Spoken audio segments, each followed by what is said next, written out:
We continue now at the top of Daf Nun Hey Amud Aleph and Meseches Menachos. This is Menachos Daf 55a.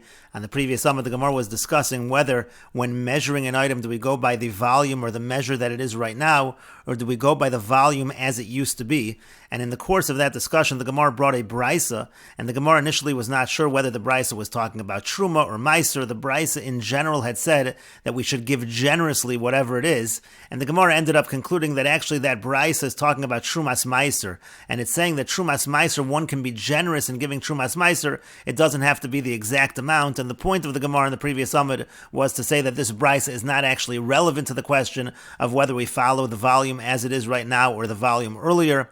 And so the Gemara brought from Truma Gedola and says that Trumas Meiser shares in common with Truma Gedola a few qualities. First of all, Truma Gedola can be ba'omed uva machshava. It can be by estimation. One gives Truma Gedola by estimating, and also b'machshava. We'll see Rashi in a moment what b'machshava means, and that is true also when it comes to Trumas Meiser. And as the Gemara is about to say, the same is true as be'ein yafeh. By Truma Gedola, it can be given generously. It's not an exact amount, and that is true of Trumas Meiser as well. It doesn't have to be exactly 1/10. As the Gemara now continues and says again, ba'omed uva machshava, by Trumas Meiser, it can be given by estimate and also b'machshava, with the mind, with thought. Rashi explains b'machshava as follows: b'machshava k'da'amran bi'alma, it's like we say, no sein einov b'tzad zeh v'yochel mitzad acher. A person can place his eyes on one side of the produce and then eat from the other side. The point is there doesn't have to be any actual physical separation of the Trumas Meiser. One can simply in his mind designate where the Trumas Meiser is, and that is sufficient. And the Gemara continues, Ma Truma Gedola be'ein yafa. Again, just like Truma Gedola can be given generously, af Trumas Meiser be'ein yafa, so too Trumas Meiser can be given generously. It doesn't have to be exactly 1/10. It can be more than 1/10. And the Gemara continues, Umina. Now from the brisa itself, from a different line in the brisa that was brought in the previous summit, we can also bring a proof with regards to the question whether we follow the volume as it is right now or the volume earlier. And this was quoted on the previous summit. Again, this is part of that brisa. Amar Rabbi Elazar bar Rabbi Yossi. Rabbi Elazar bar Rabbi Yossi says, Abba hayanotel eser grogros shebimiksoa al tishim shebekalkala. Father, referring to his father Rabbi Yossi, he used to take 10 grogros, which is 10 dried figs in the miksoa, which was a certain tool that was used with the figs. So he would take 10 for the 90 that were in the basket. And the point over here is he took 10 dried figs for the 90 that were fresh figs. That's what he took in terms of the Trumas Meiser. And the Gemara now infers from this line in the Brisa, if you're going to say correctly that we go by what the volume used to be, so then it makes sense. The dried figs in volume, they used to be fresh figs. They were the same volume as the Tishim Shebekalkala, and that's why this would be a good way of separating Trumas Meiser.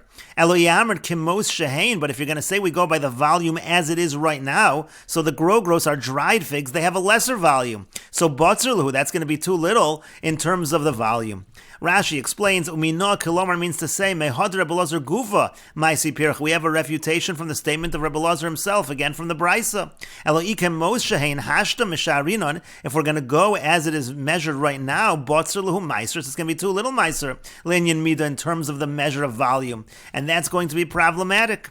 And the Gemara continues and answers, Kiyasar Rav Dimi Amar Rebbe Elazar. When Rav Dimi came, he said that Rebbe Elazar said, Shani grogros, it's different with regards to grogros, with regards to dried figs. Hoil v'yachol l'sholkan ul'achziron l'chemoshein. Because by grogros, it's actually possible to cook them. Sholkan is when you cook them for a long time. It's possible to cook them and actually return them to their original volume, and therefore it is fine to use grogros and separate those on behalf of the Tishim Shebekalkala. And the Gemara continues, Tanu Rabbanan, the sages taught in a brisa, Tormin te'enim al hagrogros b'mokum sheragilin lasos te'enim. Grogros, one can separate truma of fresh figs for dried figs in a locale where they generally would turn the fresh figs into dried figs. That would be fine. V'lo grogros al te'enim, but one cannot separate dried figs for fresh figs. V'afilu b'mokum sheragilin lasos te'enim grogros. And that's true even in a place where the normal custom is to make the fresh figs into dried figs. figs. And the Gemara now continues and analyzes this brisa. Amar Mar, the master said, Tormin te'enim al hagrogros b'mokum sheragilan lasos te'enim grogros. One is allowed to separate te'enim as truma for grogros in a place where it's normal to make te'enim grogros. So the Gemara infers b'mokum sheragilan in. So in a place where they normally convert te'enim into grogros, they dry out the figs and they make them into dried figs. So then it's fine. Then you can separate te'enim as the truma for the grogros. But b'mokum she'ein regilan lo. But apparently in a place where that's not the normal custom, you're not allowed to take te'enim for the grogros. You can't use the te'enim as truma for the grogros. And so the Gemara continues and clarifies, Hey Chidami, what exactly is the case? Ideika Kohen, if we're talking about a situation where there is a Kohen, meaning to say you don't have to go find a Kohen, we know the Kohen who we're going to give this truma to, we can give it to him immediately. So Makom She'eno Ragel Amaylo, so even in a place where they don't normally turn the Te'enim into grogros, why not take the Te'enim and give that to the Kohen? V'atanan, but we learned in a Mishnah, this is a Mishnah in Trumos, Makom She'yesh Kohen, in a place where there's a Kohen readily available to take the truma, Torim Min HaYofa, you take the truma from the higher quality. The Te'enim, the fresh figs, are higher quality. They don't last as long. Grogros are preserved for longer, but they're higher quality, the te'enim, and so therefore you're supposed to give that immediately to the Kohen. So why can't you always give the te'enim as the truma? Elapshita, rather it's obvious, deleka Kohen. We have to say that this part of the brisa, there is no Kohen, and that's why you shouldn't take te'enim, since there's no Kohen. If you're going to take te'enim, that's not going to work well because it's going to go rotten. It's better to take grogros. But amos seifa, but now let's look at the end of the brisa. Velo grogros ala te'enim, it says you shouldn't take as truma the grogros, the dried figs, for the te'enim, the fresh figs. V'afilu b'makom sheraga lasos te'enim grogros. Even in a place where it is normal to make the te'enim into grogros, still, you can't give grogros, presumably because those have a lesser volume. But the Gemara says, 1 second, v'ida leka kohen. Now, if there is no kohen, amai lo, why not give the grogros in such a situation? And again, here we're b'makom sheraga lasos te'enim grogros. It's a place where te'enim are generally converted into grogros, and there's no kohen. So on the contrary, you should be separating grogros. V'atanan, because we learned in the Mishnah, mokum she'ein kohen, in a place where there's no kohen, torim min hamiskayim, it's better to take truma from that which lasts, that which will be preserved. And so therefore, on the contrary, if we're talking where there's no kohen, it's better in a situation where there is no kohen that to give the grogros.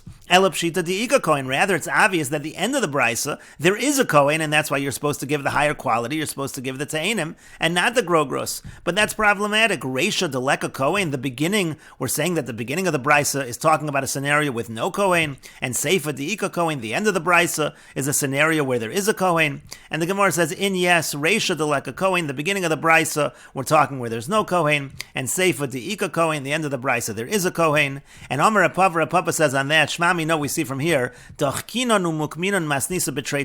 better to force and say that our brisa is talking about two different scenarios. The first part of the brisa and the second part of the brisa can be talking about two different scenarios, one with a kohen, one without a kohen. It's better to say that, v'lo mukminon b'trei tanoi, and not to say that the brisa represents a machlokas tanoim. It's two different shitas within the brisa. That answer we do not want to give.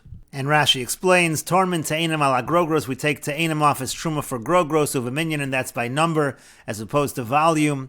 Mokom sherogel lasos shemitsuyin anoshim sheyasu grogros, if it's a place where people can be found that are going to turn it into grogros, they're going to turn the te'enim into grogros, the fresh figs into dried figs, v'yishtamru, and in that way they'll be preserved.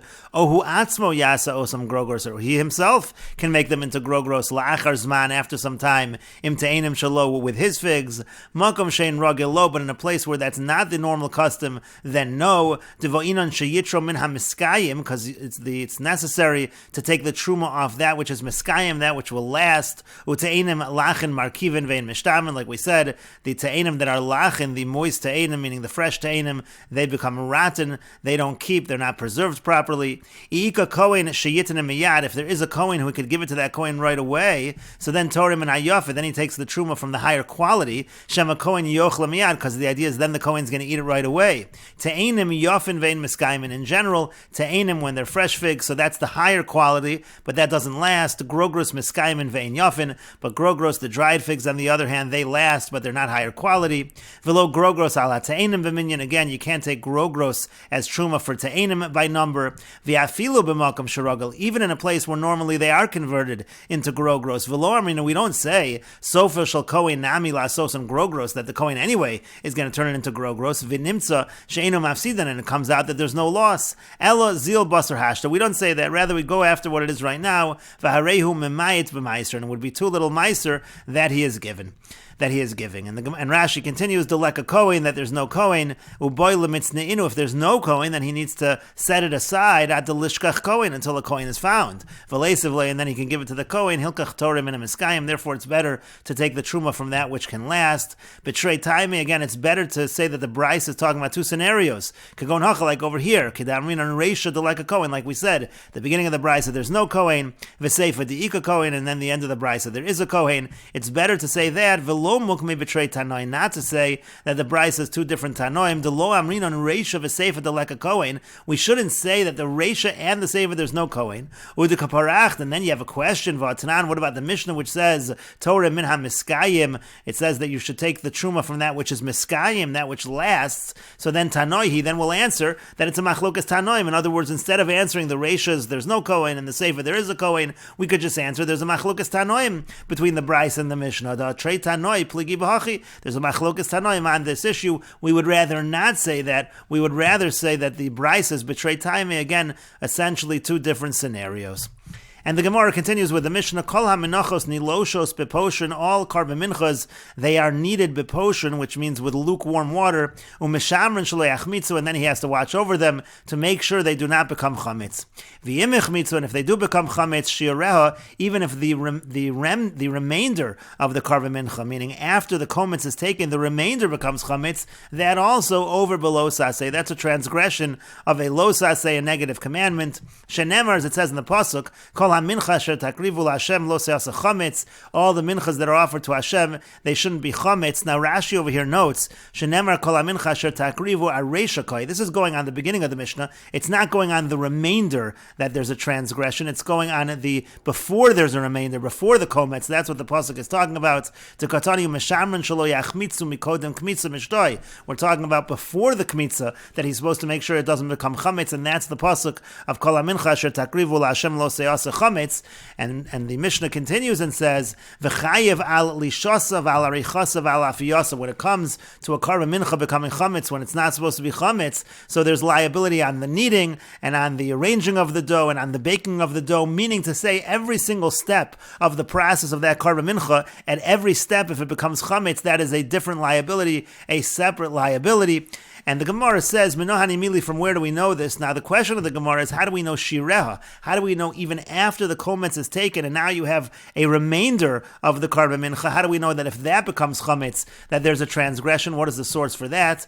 That's the question of Minohani Mili. And the Gemara says, Amar Reish Lakish says, Diamar Kratz, because the pasuk says, Lo seyafe chametz chelkam, it says you can't bake chametz, their portion, meaning afilu chelkam, even their portion, Lo seyafe chametz, can't be baked as chametz, that's going on the shirayim, on the remainder of the karban mincha. But the Gemara continues and asks, V'hai lahachi udasa, but is this pasuk lo seyafe chametz, is that really what it's for? But haimi boile l'chidatanya, isn't it needed for what's taught in the following brisa? The pasuk says lo, do not. Again, the pasuk lo seyafe chametz, and we will continue with this discussion in the next video on Daf Nun Hey Amid Beis.